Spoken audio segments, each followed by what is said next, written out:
Amados irmãos, Deuteronômio capítulo 30, você achou?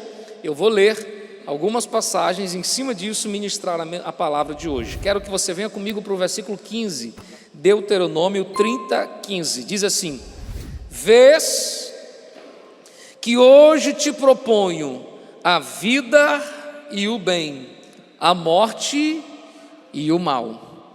Se guardares os mandamentos que hoje te ordeno, que ames o Senhor teu Deus e ande nos seus caminhos, e guarde os seus mandamentos e os seus estatutos e os seus juízos, então viverás e te multiplicarás, e o Senhor teu Deus te abençoará na terra a qual passa a possuir.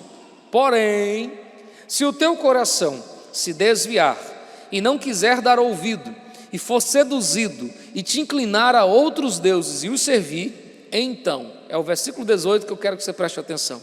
Então, hoje te declaro que certamente perecerás, não permanecerá longo tempo na terra a qual vais, passando o Jordão para possuir. Pois os céus e a terra tomo hoje por testemunha contra ti, que te propus a vida e a morte, a bênção e a maldição. Escolhe, pois, a vida para que tu vivas. Curve sua cabeça, querido Senhor. Eu vou pregar a eles a tua palavra. Palavra que o Senhor ministrou ao meu coração, eu oro para que seja agora ministrada ao coração deles. Repreenda todo empecilho e embaraço, e que essa mensagem seja como uma flecha alcançando o alvo certo. Abençoamos todos que nos escutam agora, em nome de Jesus. Se você concorda, diga. A palavra de hoje segue no ensejo do que mais aconteceu na nossa nação. Hoje, em todos os nossos municípios, as pessoas foram às urnas para fazer uma escolha. Então, eu não vou deixar de pregar sobre tudo o que está acontecendo. A mensagem de hoje tem como tema escolhas, porque é isso que as pessoas fizeram hoje, é isso que as pessoas escolheram, tomaram uma decisão, tomaram uma escolha. Mas na verdade, esta não é uma decisão que se faz um dia, essa não é uma decisão que se faz a cada 4 anos, é uma decisão que se faz todo o tempo. Toda a nossa vida nós estamos tendo que tomar decisões, nós estamos tendo que tomar escolhas. Quando somos crianças, precisamos escolher algumas coisas, e à medida que os anos vão passando, se tornamos mais responsáveis pelas escolhas que fazemos. E ao olhar para a Bíblia, eu encontro um Deus poderoso, onisciente, onipresente, onipotente, mas dando aos homens o poder das escolhas. É interessante quando eu leio João capítulo 15, e Jesus se apresenta dizendo assim: não foram vocês que me escolheram, eu escolhi vocês. E eu estou falando desse texto para mostrar a você que a única razão de Deus ter escolhido você foi uma decisão livre do coração dele. Eu posso citar a você a expressão de Ruth, quando ela está diante de Boaz e ela disse: por que o meu Senhor se afeiçoou a mim, sendo eu tão estrangeira? É exatamente essa pergunta que eu faço a Deus: como o Senhor pôde olhar para mim, sendo eu uma pessoa tão estranha, tão pequena, tão falha e tão pecador? E a resposta: graça. Foi a graça que fez Deus me amar. Nada do que eu fiz, nada do que eu deixei de fazer fez com que Deus me amasse ou deixasse de me amar. Ele escolheu, na sua liberdade de decisão, escolheu me amar. E se isso é um atributo de Deus, e Ele comunica isso com as suas criaturas, então Ele deu isso aos homens. Porque quando Ele criou o homem, a sua decisão foi: faremos ele conforme a nossa imagem, conforme a nossa semelhança. Então, se em Deus há o livre poder da escolha, em você também há. Deus deu aos homens a decisão, o poder de decidir o que querem fazer em suas escolhas. Lembremos do jardim do Éden. Lá está um casal, lá está um jardim, lá está tantas árvores, mas um pedido: não coma desse fruto. Não uma imposição, não como eu posso dizer, um ato ditatorial, mas uma orientação: não coma, porque no dia em que você comer, certamente você vai morrer. Deus poderia, no seu poder, dizer assim: olha, aqui você nem trisca, porque se você triscar, eu vou fulminar você. Mas Deus dar ao homem a liberdade de escolher, até porque seria ilógico esperar ser amado por alguém que não tem outra opção. E Adão tinha a opção de escolher comer ou escolher rejeitar. Numa forma mais clara, ele tinha a opção de amar ou não amar a Deus, de obedecer ou não obedecer a Deus. E do Éden para cá, essa tem sido a verdade. mas em Deuteronômio eu encontro uma expressão muito forte. É quando Deus diz: os céus tomo hoje por testemunha. Essa expressão é comum entre os povos árabes, e eles faziam isso todas as vezes que iriam fazer uma aliança ou uma negociação, e eles tomavam o nome dos seus deuses, e eles diziam: por Baal, faço isso, e tomo como testemunha. E agora Deus, que é Senhor de todas as coisas, não toma o nome de um homem, não toma o nome de um ser, Ele toma todo o universo. Quando Ele diz os céus e a terra tomo como testemunha, Ele está dizendo toda a galáxia, todos os planetas, todo o sistema intergaláctico está sendo testemunha de uma decisão que coloquei diante de você, que coloquei perante você: a vida e a morte, a bênção e a maldição. E é mais interessante que no versículo final ele diz assim: escolha. É como alguém que estivesse dizendo assim: olha, se você puder ser inteligente, faça isso. Mas Deus, apesar de dar todos os sinais para o caminho certo, não decide pelas pessoas o caminho que ela tem que tomar. Quando eu vejo isso, me dá razões a mensagem da qual eu vou pregar hoje, porque se decisão é o que compete a mim, eu não posso jogar para Deus as coisas que sou eu que tenho que decidir. Eu não posso culpar a Deus o resultado das escolhas que foi eu que tomei. E eu enumerei 3 personagens bíblicos para fazer você entender algumas coisas. A primeira delas se passa no livro de Lucas, quando Jesus está no alto de uma cruz. Eu tenho 2 malfeitores, a Bíblia chama eles de malfeitores, e eles estão crucificados ao lado de Jesus. Eles só estão morrendo de cruz porque são homens muito maus, são homens pecadores, são homens dignos da morte que estão. E Lucas é o único evangelista que narra dizendo: e os 2 zombavam e escarneciam, os 2 meneavam a cabeça, balançando e dizendo qualquer coisa. Perceba que os 2 faziam isso. Os 2 olharam para o madeiro do homem que estava crucificado no meio, e entre suas conjecturas diziam: não, esse homem não é nada, esse homem não pode. Até que ele prossegue na sua narrativa no capítulo 23, dizendo que um deles começou a pronunciar dizendo: se tu és o Cristo, se tu és de fato o Filho de Deus, desce daí e nós vamos crer em ti. É quando o outro cai em si. É quando o outro cai em si e diz: não, peraí, tem alguma coisa errada, porque de repente ele para o seu olhar e vê um moço ensanguentado, vê um homem crucificado, vê um homem morrendo no madeiro, mas percebe algo diferente, percebe que esse homem não maldiz, percebe que esse homem não abriu a boca para pronunciar maldições. Então ele começa a perceber que esse homem de fato era diferente, e erguendo a cabeça, viu escrito sobre a cruz a frase dizendo: Rei dos Judeus. É quando cai a ficha e ele para e faz uma outra decisão. Até aquele momento ele estava junto com o parceiro, zombando, escarnecendo, mas agora ele tomou uma escolha, e isso me leva à seguinte dedução: nós temos o poder de decidir até esta hora. Nós temos o poder de escolher até que os ponteiros se encontram, até que chega o último vento que sopra a vela que está acesa. Nós temos o poder de escolher enquanto vivemos. E esse homem está dizendo a nós que de repente, nos últimos suspiros de sua vida, nos últimos momentos de sua trajetória, ele para e escolhe diferente do que tinha vivido até agora. E isso me faz pensar o que eu quero que você entenda: que você tem a oportunidade de decidir até a última hora. Ou seja, nunca é tarde para tomar uma decisão. Você pode repetir isso? Nunca é tarde para tomar uma decisão. Esse moço tomou uma decisão que o salvou. Ele poderia perecer nas profundezas do inferno agora, mas nas últimas horas ele cai em si. E ele, olhando para a cruz, disse: Senhor, lembra-te de mim quando tu entrares no teu reino. E ouviu o que jamais imaginava, porque ao contrário de um silêncio, ao contrário de uma frase desprezível, Jesus encontra forças para dizer o que todos nós queremos um dia ouvir: hoje mesmo estará comigo no paraíso. Uma decisão mudou a vida desse homem. Ele poderia ter tomado escolhas erradas até aquele dia, mas a última escolha salvou a sua alma. E como diz a letra de uma canção: a melhor coisa que eu já fiz salvou-me por um triz. Em aceitar Jesus foi sinceramente a melhor coisa que eu já fiz. então você pode tomar uma decisão. Ah, pastor, já é tarde. Nunca é tarde para tomar uma decisão.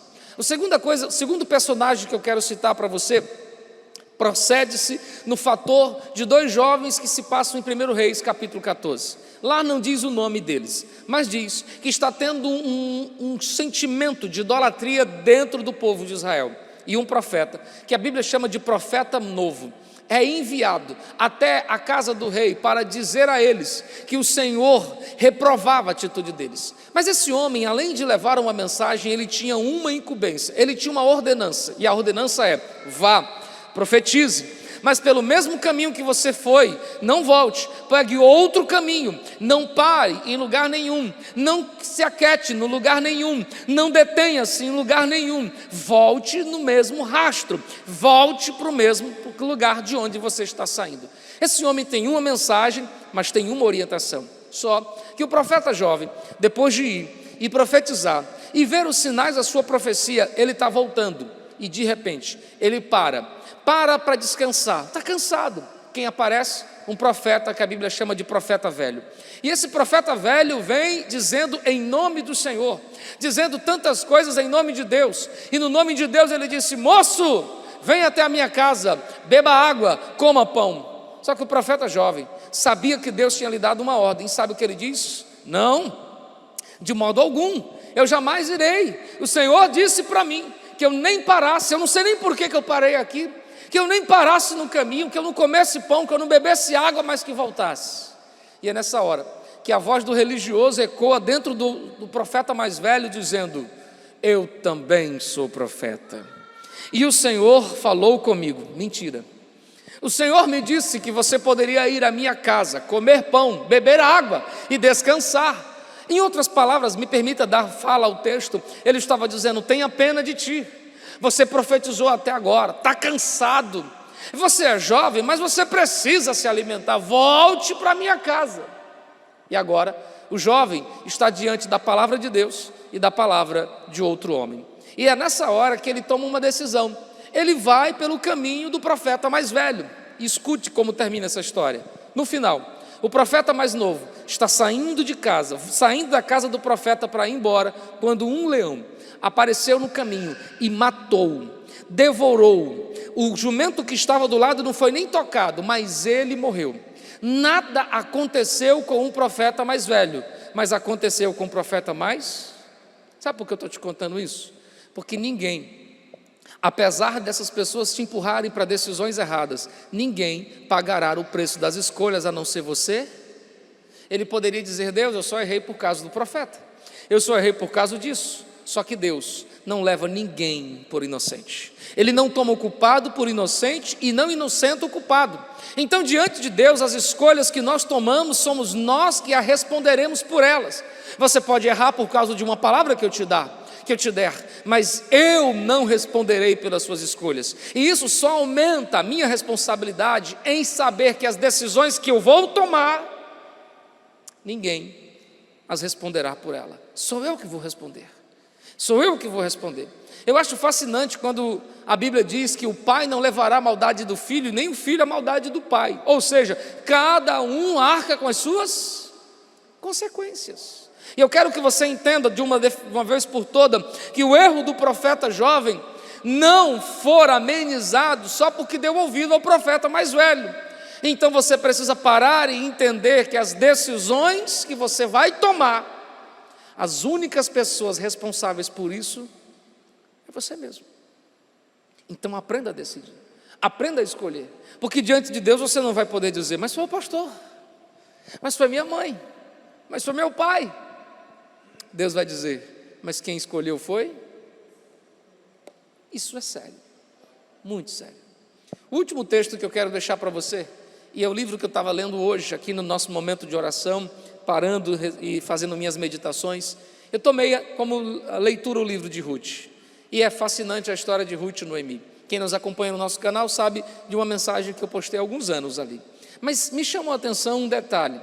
Ruth e Noemi são as duas noras, Ruth e Ofra são as duas noras de uma mulher chamada Noemi. Noemi é da cidade de Belém, e ela sai de Belém por conta da fome, da escassez, da seca. E onde ela vai parar? Ela vai parar numa terra dos Moabitas, um lugar que era avesso à cultura judaica. Mas ela vai para lá, à procura de melhores dias. E sabe o que acontece? Pouco tempo depois, seu marido morreu. Depois, morreu os seus 2 filhos. E agora, ela está viúva e desamparada dos seus 2 filhos. A única coisa que ela tem são 2 noras, Ofra e Noemi, Ofra e Ruth. E quando vê aquela situação, ela se torna angustiada por saber que, além de não ter mais nada para ela não tinha nada para oferecer para as suas noras.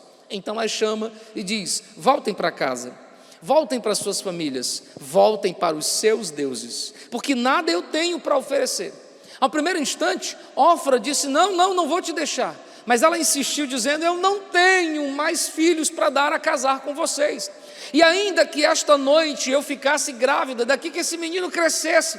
Ou seja, definitivamente Noemi estava dizendo: não tenho esperança para vocês, voltem para casa. Sabe o que Ofra faz? Dá um cheiro, um beijinho na sua sogra e vai embora, para a sua casa e para seus deuses. E Ruth, é quando Noemi se dirige a ela e diz: vá também. E a sua resposta me chama a atenção. No capítulo 1 ela diz: longe de mim tal coisa que não seja ficar contigo, porque aonde você for eu irei. Escute isso: aonde você pousar eu pousarei, o teu povo será meu povo. Mas sabe como termina a fala dela? O teu Deus será meu Deus. Isso me chama a atenção por uma seguinte decisão. A decisão que movimentou o coração de Ruth não foi esperar de Noemi outra coisa, porque Noemi nem lhe poderia dar filhos. Ela não foi esperar outra coisa a não ser: eu decidi ficar com você, porque o Deus que eu vejo em você, quero que seja o meu Deus. Em miúdos, Ruth decidiu ficar porque ela escolheu entre ela e Deus. Ela escolheu entre as suas oportunidades de voltar para casa, de voltar para a sua família, de encontrar um novo marido, de construir uma nova família. Ela decidiu por Deus, e essa foi a decisão mais acertada. Ela não volta para os moabitas, para o meio da sua idolatria, ela não volta para os seus familiares, ela decide ficar, ainda que parecendo insano, motivado por uma única coisa: eu escolho ficar com Deus. E isso me enche de esperança para pregar a você e dizer: entre decisões que você precisa tomar, sempre norteie suas escolhas baseadas nisso. Entre o lógico, entre o aparente, entre o conveniente, sempre escolha por Deus. Ainda que às vezes a sua escolha por Deus seja ilógica, incoerente, inconveniente, não digna de aplausos, mas sempre escolha por Deus, porque a Ruth que escolheu por Deus, sabe como termina a sua história? Aos braços de um homem chamado Boaz, dando à luz a um moço chamado Obed, que vai ser avô de Davi. E das únicas mulheres que estão na linhagem de Jesus, lá está o nome de Ruth. O seu nome foi escrito para sempre na história, por causa de uma decisão que ela tomou em ficar com Deus. Decisões sempre vão bater a nossa porta, e você deve escolher, porque você tem sempre oportunidade. Você deve entender que sempre há tempo para escolher. Segundo, nunca peça para os outros escolher por você, e nem culpe os outros pelas suas escolhas. Terceiro, sempre escolha por Deus. E como diz a canção, eu escolho. Você pode repetir isso mais forte? Eu escolho Deus. No livro de Joel, no capítulo 3, o capítulo começa a se desenrolar falando do juízo final. E quando chega no versículo 14, ela diz: multidões no vale da decisão. Parece que Joel está vendo o século 21, parece que Joel está vendo o Brasil, parece que Joel está vendo as nossas vidas, e uma multidão no vale da decisão. Deus nos colocou diante de escolhas, e nós estamos indecisos, sem saber o que fazer. Então eu quero te ajudar a pensar que entre duas escolhas a se fazer, sempre escolha aquela que se inclina para o Altíssimo, aquela que se inclina para Ele. Porque, como dizia ontem na igreja que pregava, a escolha do homem é como a de Adão e Eva, é apreciável aos olhos, é agradável ao paladar, ela é bela e agradável, mas falta uma coisa. E esta coisa é o que está em Romanos 12, quando diz que a vontade de Deus, ela é bela, ou seja, boa, ela é agradável, mas ela tem um nível acima, ela é perfeita. A vontade de Deus é a única que é perfeita, porque a nossa vontade pode até parecer um trilho alinhado, mas o final dela pode ser caminhos de morte. Mas a vontade de Deus pode ser uma curva, onde ninguém sabe o que nos espera depois dela, mas no final sempre nos leva a um lugar de glória, a um lugar de alegria, a um manancial de jardins, a um lugar de delícias. Então, entre as suas decisões, sempre escolha ficar com Deus.